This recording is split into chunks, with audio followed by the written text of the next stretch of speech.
المباراة اللي اتعودنا عليها الفترات الأخيرة كل سنة، ولازم كل سنة نلاقي الماتش ممتع وحماسي وفيه إثارة لحد آخر ثانية. السنة دي ممكن تكون مختلفة شوية طبعا لظروف الفريقين.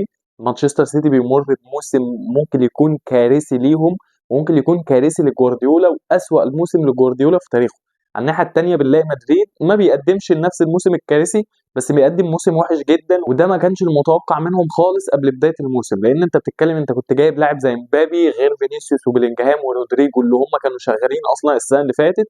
فالمفروض اضافه زي مبابي خلاص كانت تخلي فرقتك اقوى بكتير، والمفروض ما كانش زمانك بتلعب الملحق ده دلوقتي، او كان زمانك فارق شويه في الدوري، مش مجرد فرق نقطه او نقطتين على المنافسين بتوعك. بس بالرغم بقى من الموسم الكارثي بتاع مانشستر سيتي والموسم الوحش لريال مدريد، الا اني متاكد ان ماتش النهارده ده احنا هنشوف فيه ماتش ممتع، ومش هيبقى ليه اي علاقه بقى بظروف حد من الفرقتين. لا، الماتشات الكبيره دي يعني في معظم الاوقات ما بتعتمدش على حاله الفرقتين حاليا. لا، اللعيبه بيبقوا نازلين عارفين ان الماتشات دي هتبقى رخمه، فلا بيبقوا مركزين اضعاف مضاعفه عن الماتشات العاديه. فكلامنا النهارده هيكون عن ماتش ريال مدريد ومانشستر سيتي اللي هيبقى النهارده الساعه 10 بالليل. فما تنسوش تعملوا لايك وتشتركوا في القناه. الحمد لله اخيرا وصلنا 1000 مشترك، وان شاء الله الرقم اللي جاي اللي عايزين نوصل له 5000. فاللايك للفيديو والاشتراك للقناه، ويلا بينا كده نشوف هنقول ايه. طبعا انشيلوتي وريال مدريد جايين الماتش ده بتعادل قصاد اتلتيكو. على الناحيه الثانيه مانشستر سيتي بيخسر 5-0 من ارسنال. ريال مدريد قادر لحد دلوقتي ان هو في الدوري يكون ماشي كويس، وان هو ما يطلعش بره المنافسه، لانه دلوقتي حاليا متصدر الدوري الاسباني. على الناحيه الثانيه مانشستر سيتي لا،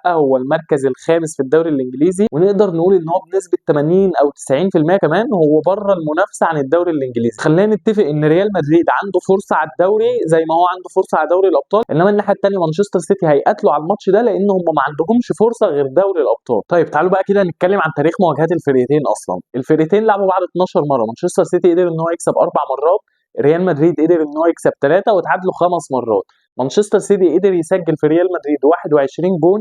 الناحيه الثانيه ريال مدريد قدر ان هو يسجل في السيتي 18 جول. ريال مدريد قدر ان هو يصعد على حساب مانشستر سيتي 3 مرات، 2016 2022 الفم حاجه بتاعت رودريجو، و2024 اللي هو بتاع بيلين برناردو سيلفا اللي هو السنه اللي فاتت. ولو بصينا بقى الناحيه الثانيه هنلاقي ان مانشستر سيتي اتاهل على حساب ريال مدريد مرتين، 2020 و2023. يعني بحسبه بسيطه كده هنلاقي ان ريال مدريد كسب 16، السيتي كسب 20. ريال مدريد كسب 22، السيتي كسب 23.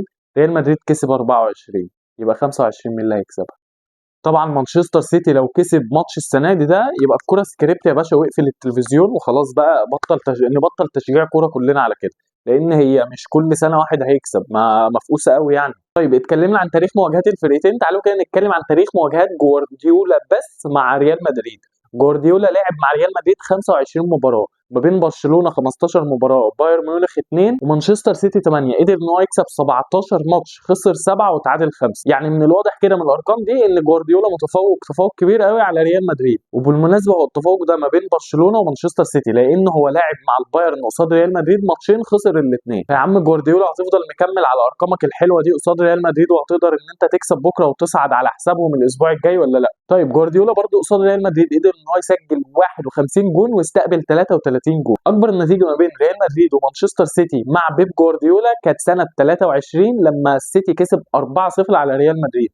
وبالمناسبه ساعتها خد البطوله في الاخر. وهو عامه الفرقتين اخر 3 سنين اللي بيكسب الثاني بياخد البطوله. 22 ريال كسب خد البطوله، 23 السيتي كسب خد البطوله، 24 ريال كسب خد البطوله. بس السنه دي اعتقد هتبقى صعبه ان اللي يكسب ياخد البطوله في الاخر، لان في فرق قويه السنه دي جدا زي ليفربول وبرشلونه. ريال مدريد بيغيب عنهم روديجير والابا، وطبعا كده كده ميليتاو وفاسكيز. بس فاسكيز ده نعتبره ان هو غياب مؤثر للسيتي مش ريال مدريد خالص. واعتقد ان كل جماهير ريال مدريد فرحانه جدا ان فاسكيز اتصاب قبل ماتش السيتي ده، لان سواء بقى مرموش او سافيو او ايا كان اللي كان هيلعب على الجبهه دي كان هياكل على قفاه عيش، لان فاسكيز بسم الله ما شاء الله يعني بيراضي اي حد بيلعب عليه. على الناحيه الثانيه غيابات مانشستر سيتي، طبعا رودري المصاب من اول الموسم تقريبا، ونيكو جونزاليس اللي هم لسه جايبينه اصلا عشان يعوض رودري. بس في صوره نزلت له في التمرين النهارده، فاعتقد يعني ان الكلام ان هو جاهز، ولو هو جاهز اعتقد ان هو هيلعب، لان مفيش غيره يعرف يلعب في الحته دي او يعرف يأدي المهام بتاعه رودري دي. طب تعالوا بقى كده سريعا نتكلم عن نقط ضعف الفرقتين. جوارديولا ومانشستر سيتي في الماتشات اللي فاتت او السنين اللي فاتت كان بيعتمد دايما على فكره ان انت مستحوذ على الكوره على طول، خط الدفاع بتاعك تقريبا كان بيبقى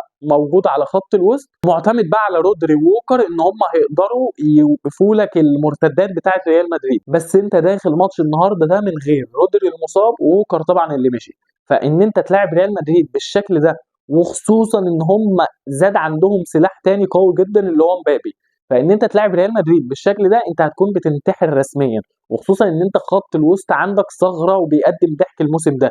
كوفازيتش بقى، جوندوجان، دي بروين، برناردو سيلفا، كل دي لعيبه مفيش فيهم اللاعب رقم 6 اللي يعرف يوقف لك الهجمات بتاعه الفرقه الثانيه. الفرقه الثانيه دي اللي هي بالمناسبه ريال مدريد، اللي هم ملوك المرتدات واللي قادرين ان هم يخبطوك بلمستين ثلاثه هتلاقيهم رايحين انفراد عادي جدا، 2 او 3 على الجول، مش هقول لك بقى 2 او 3 على مدافع، لا 2 او 3 على الجول. غير ان مؤخرا بقى بيلعب تحتيهم سيبايوس اللي هو مميز جدا بالكوره ويقدر يوديهم بسهوله جدا. ده غير ان كامافينجا كمان احتمال ان هو يلعب الماتش ده، وكامافينجا كورته حلوه غير تشاوميني خالص. فجوارديولا لو قرر ان هو ينزل ماسك الكوره بالشكل ده وخط الدفاع بتاعه هيبقى متقدم بالشكل ده، هيبقى فيه كوارث زي ماتش سبورتنج لشبونه.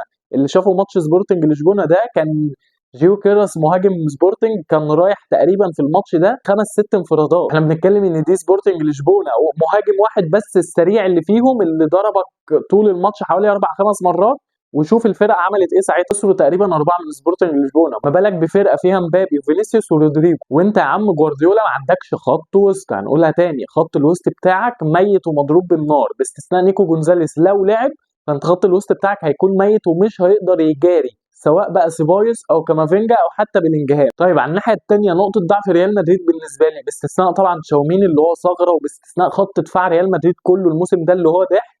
انا بالنسبه لي لو انشيلوتي لعب بالرباعي مبابي فيني رودريجو وبيلينجهام، دي هتبقى كارثه بصراحه. انت الماتشات او الاربعه دول بيلعبوا في ماتشات الليجا تمام، بتعدي زي الفل، عدي دنيتك، وفرق الليجا معظمهم محدش بيهاجمك اصلا. بس ان انت تلعب قصاد مانشستر سيتي بالاربعه دول دي هتبقى مشكله كبيره لانشيلوتي. والمشكله اصلا ان انشيلوتي هتلاقيه داخل عادي جدا الماتش بالاربعه دول، لان انشيلوتي اجبن من ان هو يغير التشكيله في ماتش زي ده، وهو اجبن من ان هو يقعد حد من الاربعه. فالاربعه غالبا هيلعبوا النهارده، بس جوارديولا قادر ان هو يضربك، وخصوصا ان انت هيكون عندك في خط الوسط 2 بس، لان بلينجهام هو بيعتمد عليه كمهاجم تاني اكتر مش لاعب ثالث في خط الوسط.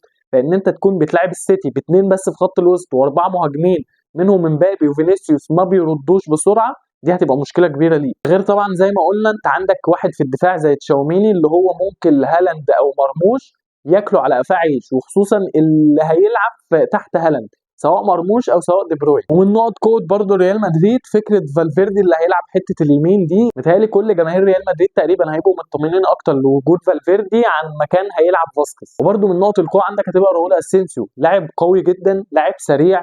غير كده لو هو اللي مسك هالاند لا هيفرق جدا، وممكن يرخم على هالاند نفس الرخامه اللي كان بيعملها عليه روديجير، لان اسينسيو فعلا لاعب شخصيه كبيره قوي. واخر حاجه بقى عايز اتكلم عليها، الماتش ده هيبقى ماتش العيان والميت حرفيا، الماتش ده هيبقى فيه جوان كتير جدا. انا متوقع ان الماتش ده الفرقتين دفاعاتهم زي الزفت، الفرقتين هجومهم قوي جدا، وبرده من الحاجات اللي مستنيها قوي مواجهه هالاند ومبابي.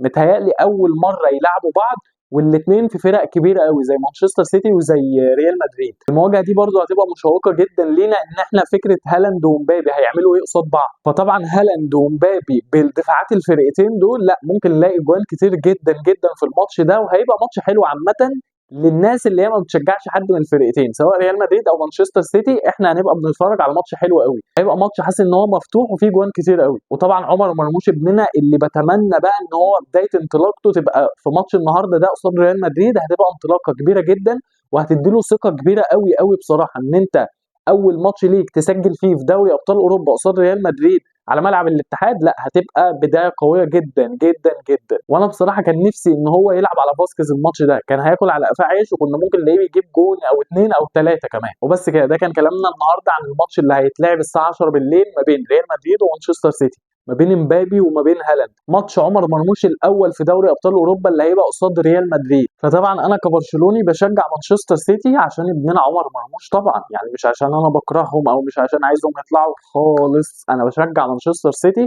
عشان ابننا مرموش اللي انا عايزه يكسب وياخد دوري ابطال اوروبا كمان. وبس كده، دي كانت حلقتنا النهارده. لو الحلقه عجبتكم ما تنسوش تعملوا لايك، تشتركوا في القناه عشان بقى نوصل لرقمنا الجديد اللي عايزين نوصل له باذن الله في اقرب وقت ال 5000. وبس كده، نتقابل ان شاء الله في الحلقات الجايه. سلام.